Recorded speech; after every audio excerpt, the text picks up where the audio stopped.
Il est l'heure des questions. Voilà. Well, I'll start with really a question that addresses all of you. I mean, Captain America Civil War's plot certainly very much relied on a confrontation between very much loved superheroes. Did you feel, as director, as actors, some extra added pressure, knowing that the fan base could be somewhat shocked by the unexpected plot?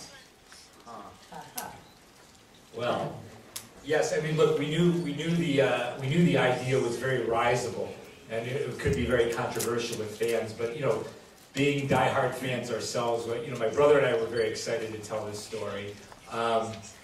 You know, I think there's been a number of these movies now, and they've been great stories, but the prospect of placing the central conflict of one of these movies between these characters themselves that we've come to know over several films, these characters we've come to love, it felt like a very challenging place to go on a storytelling level, and therefore, like, very exciting as well. So it's, you know, high risk, high reward, hopefully, and that's why we went for this story in the end. Yeah, you used the word challenging, but of course there's also pressure. So about you three, how did you get into that challenge or pressure? I just think it's amazing that the Marvel, you know, that they're continually coming up with new ways to tell these stories, and I just thought, you know, as Anthony said, it would be very exciting to have a new way to approach these characters and a new way to tell the story. And people have been coming in saying, I thought the Civil War, there were like hundreds of Avengers fighting each other, hundreds of superheroes. I was like, hundreds? There's already too many in this damn movie. But yeah, I just thought it would be a new fun way to get at it. And of course, my character has some, you know, different challenges in this one. So I thought it was very interesting. Emily, I saw you nodding as they were speaking. What about your take and your pressure? Yeah, well, I mean, I got, in terms of the Avengers going at each other, I got to see it from more of an objective perspective because I'm not within that battle. And I have to say, it's really strange to watch as a fan of these movies. It's hard to see, you know, these characters that you love so much at odds with each other. But it was really beautifully done. The Russo brothers do such an incredible job of balancing these films, and you really do struggle with which side you're on. I mean, I still, to this day, having seen the movie a couple times now, I still struggle with, you know, with really strongly picking a team, as Emily. I mean, Sharon's a little bit different, but I just think that everyone did a great job with it, so it was really cool to be a part of it. I mean, Robert Downey Jr., I mean, you seem to always have no pressure, yet. Maybe there was some. I'm constipated right now. Even just remembering the pressure. That was now. What about then? Right, back then. Very loose. I mean, these are still movies. We're still, you know, actors who show up, and there's always this faith, like, you know, anyone can pitch you an idea. It's like, this time we're gonna, you're like, oh, okay. And it really has to do with the execution of it, and I think particularly these films really come down to, which is why I love the Russos so much, is this team of they're like surgeons. They're going like, we're gonna really watch this and really play with the levels and the interactions and the editing and what to highlight and what not to miss, and so it really is kind of like, it's like great chefing, you know. So to me, I was like, if this is done correctly, this will be really good, and I'm just so pleased that the movie's been well received. There's no pressure when people like it. Right. Question here. Well, here, sir. Yeah. Hi. Like you were talking before about how many heroes are in this movie. Did it ever worry you about actually fitting these guys on screen? I mean, one of them actually gets quite big at one point. Just the sheer kind of scale of this movie and having to get all these superheroes on screen at one time. Did that ever worry you? Well, that's why we had to shoot that sequence in IMAX. Yeah, no, we look. My brother and I are big fans of ensemble storytelling. We sort of like, it's been at the heart of almost everything we've done as filmmakers. So we love the ensemble. There's so many great characters, and Yeah, and Marcus McFeely, our masters, you know, the writers of this film have written more of the MCU than any other writers, so they know these characters as well or better than anybody. So figuring out, it was really a script issue. You know, if it can work in the script, we can make it work in the movie. So it was very much, you know, the process that we go through, that Joe and I went through with Marcus and McFeely, is we would sort of step through the movie at various points from every single character's point of view. So we would just filter the entire experience of the film from all of these characters' point of view up here and the other characters in the film as well. So it's cool, like, we're big fans of, like, we like movies that you can chew on. We like movies that you can revisit multiple times. It's how we like to enjoy movies ourselves. So I think when you have a dense ensemble like this, it provides for, like, repeated viewings and looking at the movie in different ways on each pass. So it's part of the joy and the pleasure of the film for us. Question ici. Question for Robert Downey Jr. Hello. You're supposed to be the one who knows the best Tony Stark now, and how is it to play a character movie to movie with different people who are writing scripts, different directors? Do you sometimes say Tony would not say this or not? I try that at home. Does it work? No. I think I'm probably one of the 3 or 5 best Tony Starks that have been in the movies. It's interesting too. I was kind of getting caught up in what Anthony was saying, because, like, I want to like talk to Emily and say, so is there a romance blossoming between you and Captain? And, like, people ask me those questions, I go, I don't know. What do you know? I'm not dictating to the you know, the board at Marvel what my character will and won't do. But there's a sensitivity and there's this kind of interplay at this point where you don't really have to say, oh, I wouldn't do that, because most of the time it's being thought of on your behalf. Right, Dom? Correct. Correct. Question here. Oui, c'est une question pour les deux héros, super-héros. Le film pose la question de la suprématie des héros des uns par rapport aux autres. Est-ce que vous avez l'un et l'autre le sentiment que les super-héros peuvent être mortels? Et en ce qui concerne votre personnage, Robert Downey, est-ce que vous pensez que s'il y a suprématie, c'est le vôtre qui est tout en haut de l'échelle, qui est le meilleur, le plus fort? All right, this is a two-part question. The first question is for you, Cheadle. I mean, obviously, from what we saw, in the trailer anyway, we thought superheroes could actually die. Yeah. Do you think superheroes are actually mortals? Well, you know, Rhodey's pretty much a superhero when he's in that suit, but outside of that suit, he's just a man. And as far as I know, men can die. Yes, that's a pretty good statement, yes. Yeah, thank you. Particularly if they forget the anniversary. Definitely. Well, you're still alive, so that's okay, Robert Downey Jr. Well, actually, the second part of the question was yours. If actually superheroes can die, do you feel that you are on the top of the superhero scale and you're the best on the first one? You know, it's like anything. You stick around and you realize that you're kind of being supported by everything and everyone around you. So I would say 5 or 7 years ago, I was on a complete narcissistic trip, and then you keep seeing this new, fresh talent come in, and it's kind of where the eyes on the screen go. So it's like, yeah, we know what he's going to do. Who are these new people? What's she up to? You know, what's going to, whatever. August 27th is the anniversary, in case you're wondering. All right. Well, actually, talking about superpowers, I mean, Emily, you don't have really a superpower, yet you seem to have an incredible power about Captain America. What's your power like? She's got her female power, that's all she needs. Yes. Come on. The superest power of the all. superest power of all. Take note, people. No, yeah, she's worked really hard to get to where she's at, and that includes, you know, being kind of a badass, I think.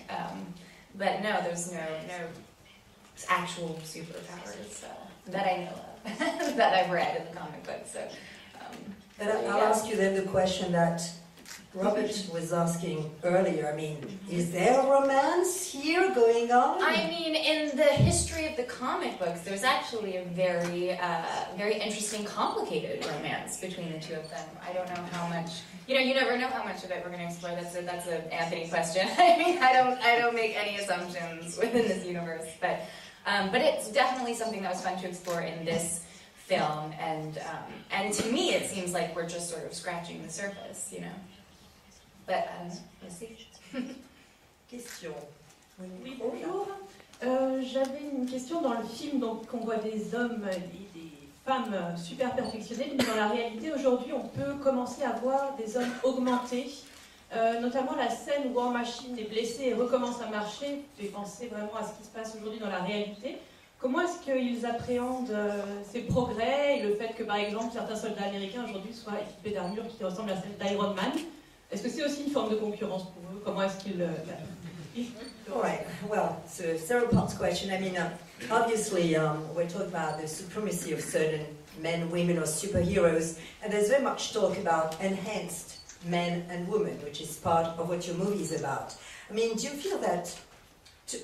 how do you stand today about the fact that we're more and more trying to become enhanced human beings? What's your stand on that? First part of the question. Oh yeah. Oh yeah. Smartest person answering. All questions sound better in French. The answer in English is not going to satisfy you.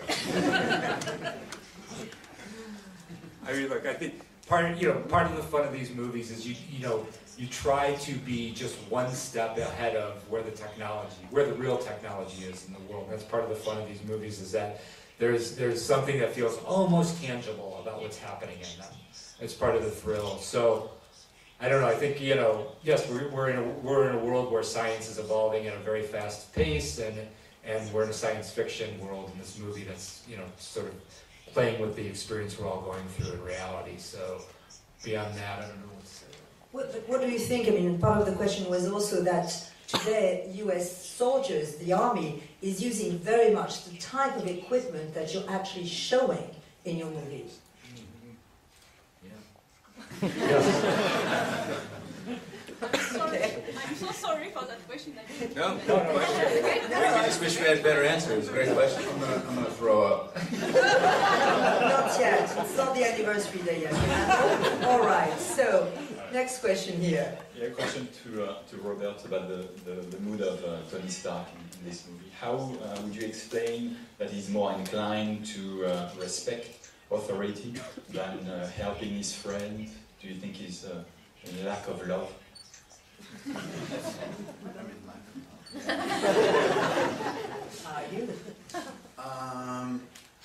Well, I think what makes for good partnerships, if you just step back from how it winds up on screen, it starts with a conversation like, is it more interesting to have the roles reversed a little bit, where Tony's saying, hold on now, because Tony was telling senators to kiss his ass a couple of movies back and they wouldn't have anything to do with the government. So, and then also for Cap, having him kind of be a little bit rogue and be making these decisions based on things that you could say go against his own principle.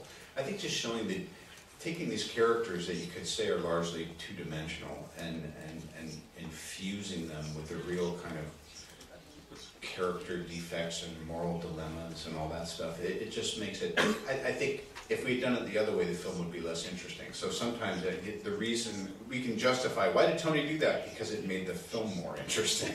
Yeah. Question here. Oui, bonjour et bravo pour votre travail à tous.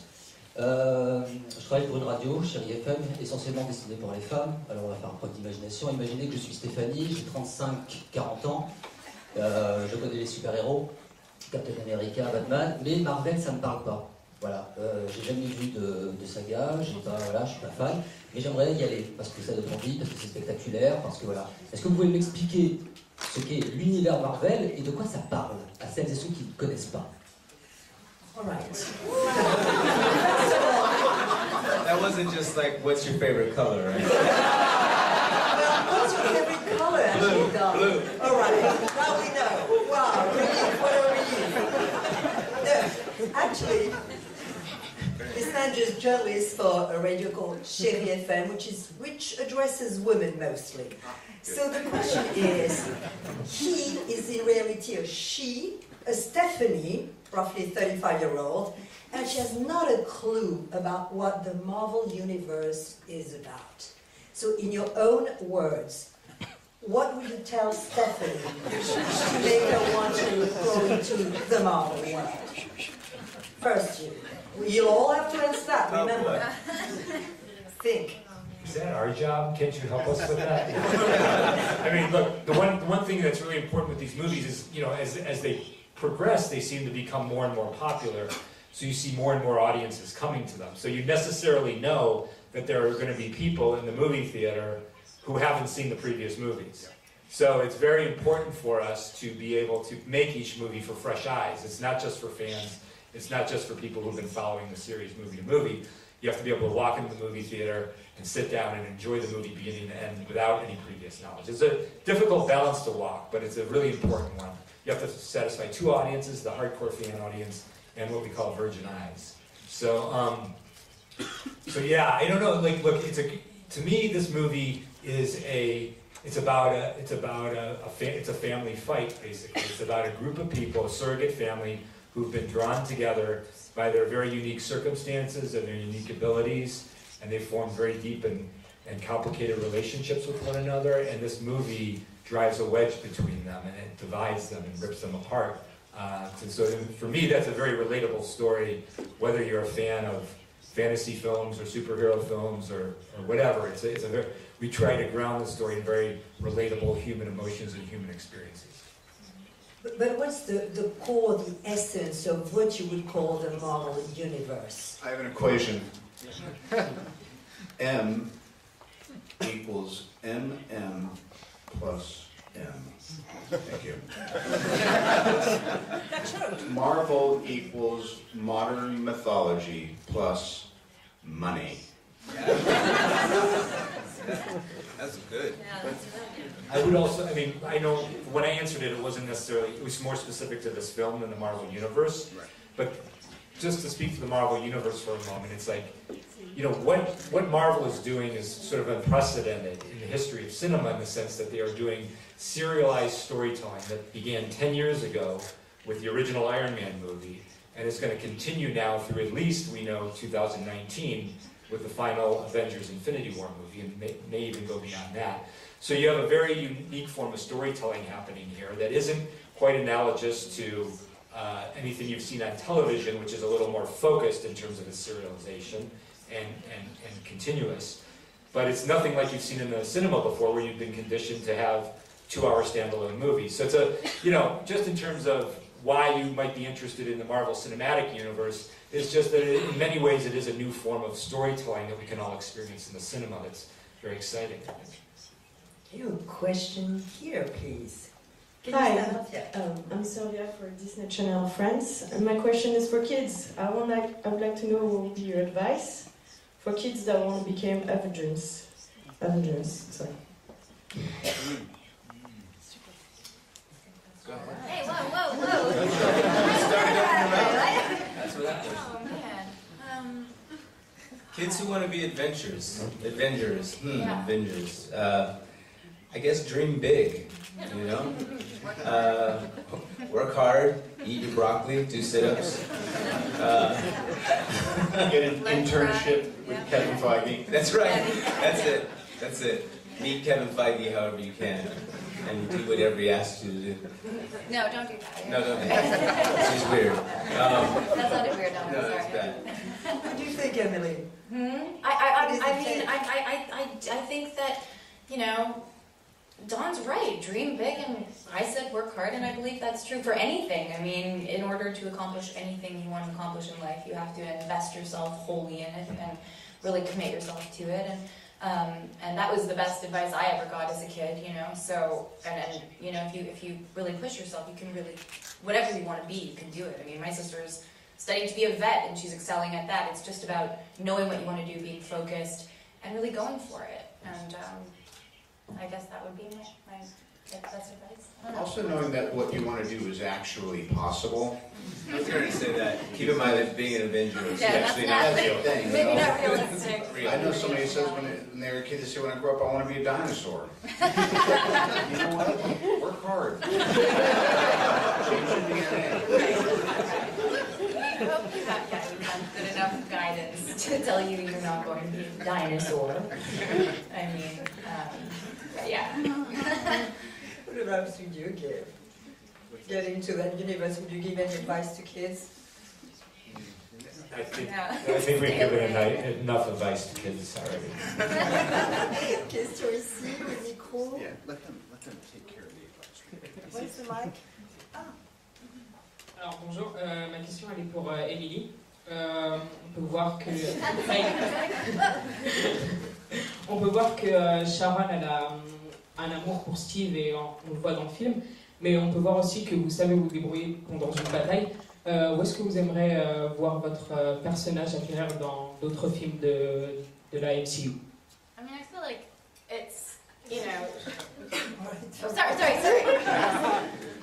I can answer it, but. Oh, yeah, but yes. of course you feel Yeah, it in yeah, French. sorry. No, not always, but I understand. You are. I know that. Show off. Guess who's doing a presentation at the premiere tonight? Guaranteed. Everyone wants to see you, Robert. Sorry. I think, you know, what was great about this film is we really get to know, you know, Sharon as Sharon. She's not just Agent 13. Steve finally knows who she is, so we were able to kind of develop that relationship a little bit more and see that connection on a deeper level. In terms of, you know, where she's headed in the universe, I don't know. I mean, you only really know when you get that call, so we'll see, but you know, there certainly is a lot more to explore if they want to take that route, you know. We'll see. Thank you. Question, le micro là-bas. Yes, hello, Frederick from Belgium. A question for both Don and Robert. Both of you are 51, I think. You are still in great shape, but it's in superhero movies to have a character played by actor that are more than 50. And so, what do you think about that? It's great. It's until what age do you think you will play superheroes and you will still be believable? Now I'm going to cry. Well, the good thing is that contractually I'm finished with these by the time I'm 65, so I think just one more course of steroids and I think I'll be just fine. Don and I talk about this too because, you know, there's this inevitable thing that happens. You're in your early 40s and then you're in your mid 40s and then all of a sudden you're looking at the back nine and a couple, I think on Iron Man 3, Don was like, oh, I got another, more action movies. And I was like, I know, me too. And the clock starts to tick on that a little bit, you know? Yeah. And particularly when you're surrounded now with thanks Emily, she's, you know, you get a lot of young folks around you and I think it's really good. You start, you know, just this morning I was thinking, my God, dude, like this is going to run its course in a minute here. I think a lot of us can't actually imagine that happening, though. I think it's been said many times that it's very difficult to imagine, especially in, you know, with you guys. I mean, I'm new to this, you know, I could be replaceable, but with you guys, there's such a, I mean, the fans have been on a journey with you, you know, so it would be very difficult to imagine anyone else in either of your shoes. I think that's just my opinion. You'd have thought that, and then Anthony was taking meetings with some exciting new young French actors. Aren't you?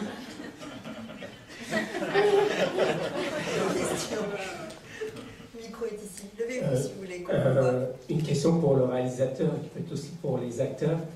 Est-ce que ce n'est pas un film en fin de compte sur la culpabilité et la vengeance, et pour les acteurs, comment chacun réagit par rapport à ça et par rapport à son personnage? Well, this is also a film about somewhat guilt and revenge. I mean, how do you, as characters, react to those two concepts, and how do you react in real life? Well, I've never been guilty of anything, so I don't have to deal with that part. But revenge, I think that's an interesting theme in this movie, and that several characters are dealing with it. And they have to come to grips with the consuming nature of that emotion and how that can throw you off of your definitely throw you off of your line. And I just thought it's so front loaded. The movie is so front loaded with that, and then it just comes to like this shocking point at the end where 3 characters are dealing with that manifestation, and I just think it was really a real deft way of writing that in there. What about you, Emily? I mean, after all, you starred in a series called Revenge. You should know some of it, right? Oh man, I did not bring any of that into this movie. That was all on you guys because I had just finished Revenge and that was enough. Yeah, 4 years of it was good. Leave it up to these guys in this film. But it's a very interesting theme and one that I've truly enjoyed exploring for quite a while now. It was good to leave, that character behind, actually. I think it deals well in the movie too, because it really is, when you think about it, is one of the scariest for me. It's just so all-consuming. If you let yourself go over that edge, it's like. And I think even when you get the thing that you want, it's not what you really after. Yeah, it doesn't fix it. What about you, Molly? Well, as far as guilt, if you stop doing what you shouldn't be doing, you won't feel guilty. So everyone should do that.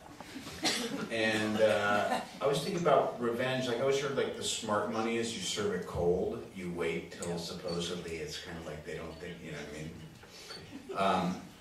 But then I get kind of like spaced out, so I kind of forget what I wanted to seek revenge for. So it works out pretty well. Good trick. It's a good trick. Yeah, another side effect of being 51. Question là-bas. Bonjour.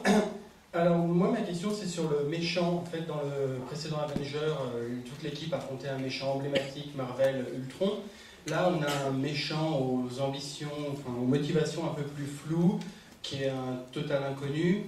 Donc je voulais savoir comment vous l'aviez construit, et on a un peu l'impression que ce méchant, il se fait aider par une organisation, une force un peu plus divine, parce qu'il arrive à trouver le soldat de l'hiver que tout le monde cherchait depuis pas mal d'années. Donc est-ce qu'il y a un peu plus derrière ce méchant, et est-ce qu'on pourrait le revoir? Well, in the last film, Avengers, Ultron was the ultimate bad guy. In this movie, it's interesting because Zemo is really more of a more sort of complex bad guy. We don't really know where he comes from, but he seems to have sort of a godly force helping him. He's the one who finds the Winter Soldier when everybody else has failed. So, what's your take on him? And what's your take on it, really? Zemo, we had always thought about him a bit as an allegorical villain. He has the same gripe against the Avengers that many people do when the movie starts. The idea that they have wielded their power in a way that's been irresponsible and hurtful and wrongful to some people. Tony Stark is approached early in the film by another woman who has a similar story, who's angry about that. The whole motivation for the Accords in the film comes from a place of them feeling wronged on that level. Now Zemo, of course, takes it to the degree that, the unhealthy degree, what you guys were just talking about with revenge, he actually wants payback for that.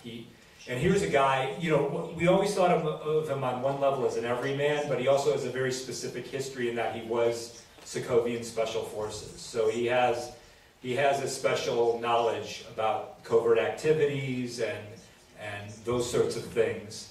And he's driven. He's just so angry about the fact that he was wrong, that his family was killed by the Avengers in his mind. That he has spent his time, the storytelling is that, at the end of Winter Soldier, Black Widow released all the Hydra files that had been hidden onto the internet. And so the idea is those files were out there, many of them were written in code. Zemo has been so driven that he's been combing through these files, trying to find a thread, because he knows he's mortal. He knows he can't go against the Avengers. He knows he can't physically defeat them. But he knows he might be able to undo them from the inside. So he's looking for a shred of evidence, this idea that the Winter Soldier may have been involved with the murder of Tony Stark's parents. And he goes after this, it's upon you guys now to keep the spoilers from getting out. This is going live on the internet right now.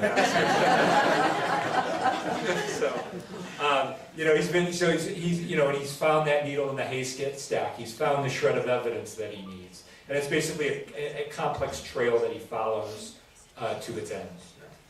And just wanted to know if this character is a character you would like to go back with in the next steps. Is that interesting? Zemo? Yeah. Well, I think it is very interesting because Zemo, I think there's a big open question at the end of the movie. He tries to kill himself at the end of the film, and Panther stops him. And it's a very interesting place to leave a character. Somebody who thought his mission was over to the point where he could end his life, but then he's denied that. And where does that kind of a character go? How does that character move forward from there? Be very interesting to see. Question here. Oui, le micro. It is a question to every one of you. Would you have personally chosen the team Iron Man or Captain America?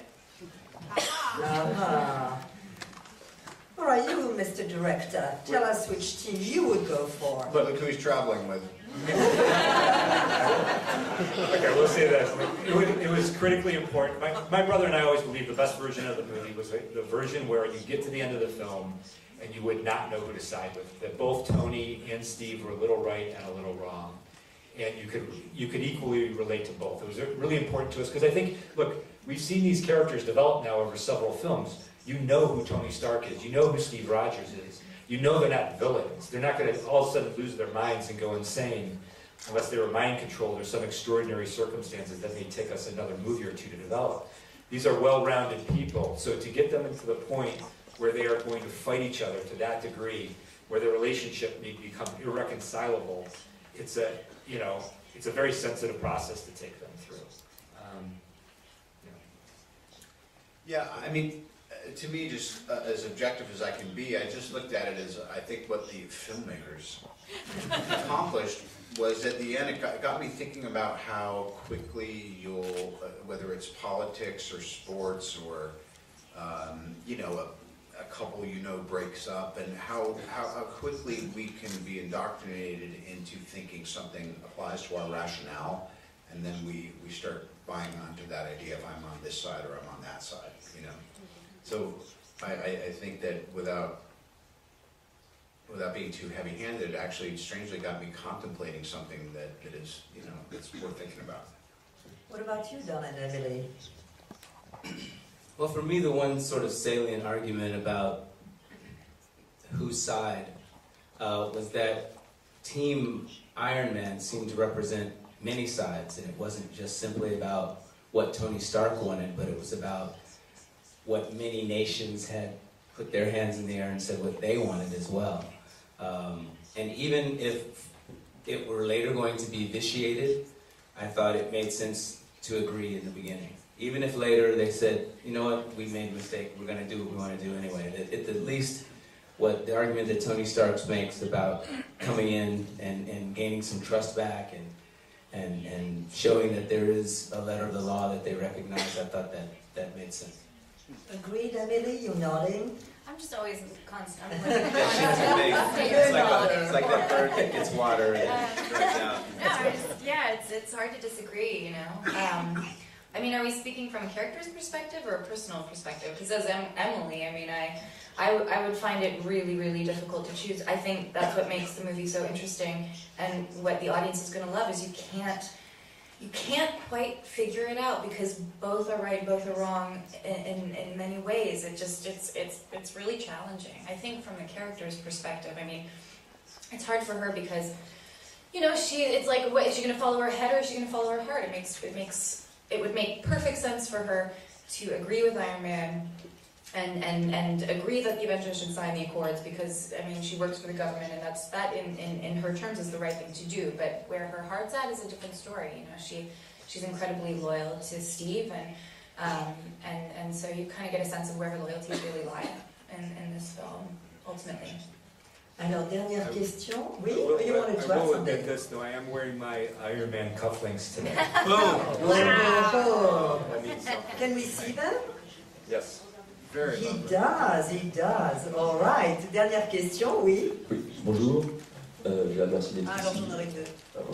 Thank you for being here. Thank you for the three great movies. It's a global question. I would like to flip by what's not in a movie. Can you tell us a bit about the deleted scenes, if it's surplus, and point of view, the one you miss the most? Deleted scenes.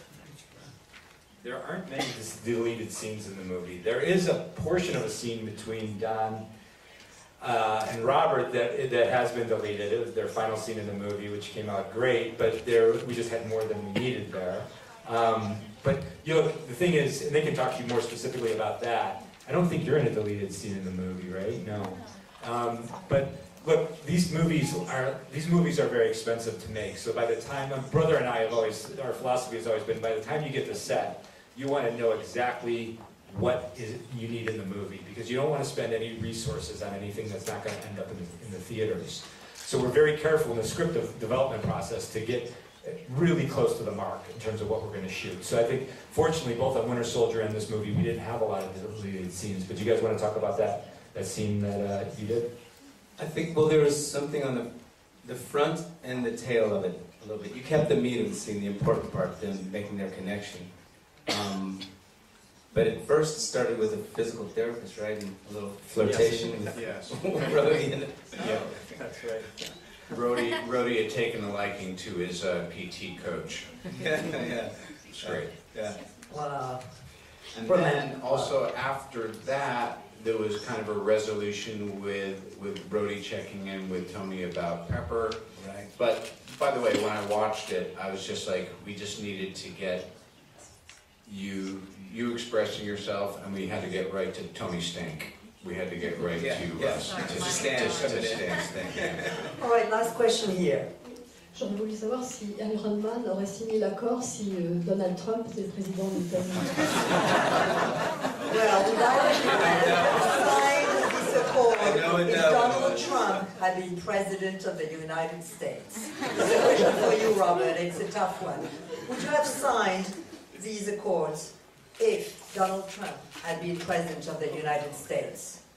Anything that comes out of my mouth is going to be what any article is led with. I won't give you that satisfaction. All right. Very wise. God bless you all. God bless you too.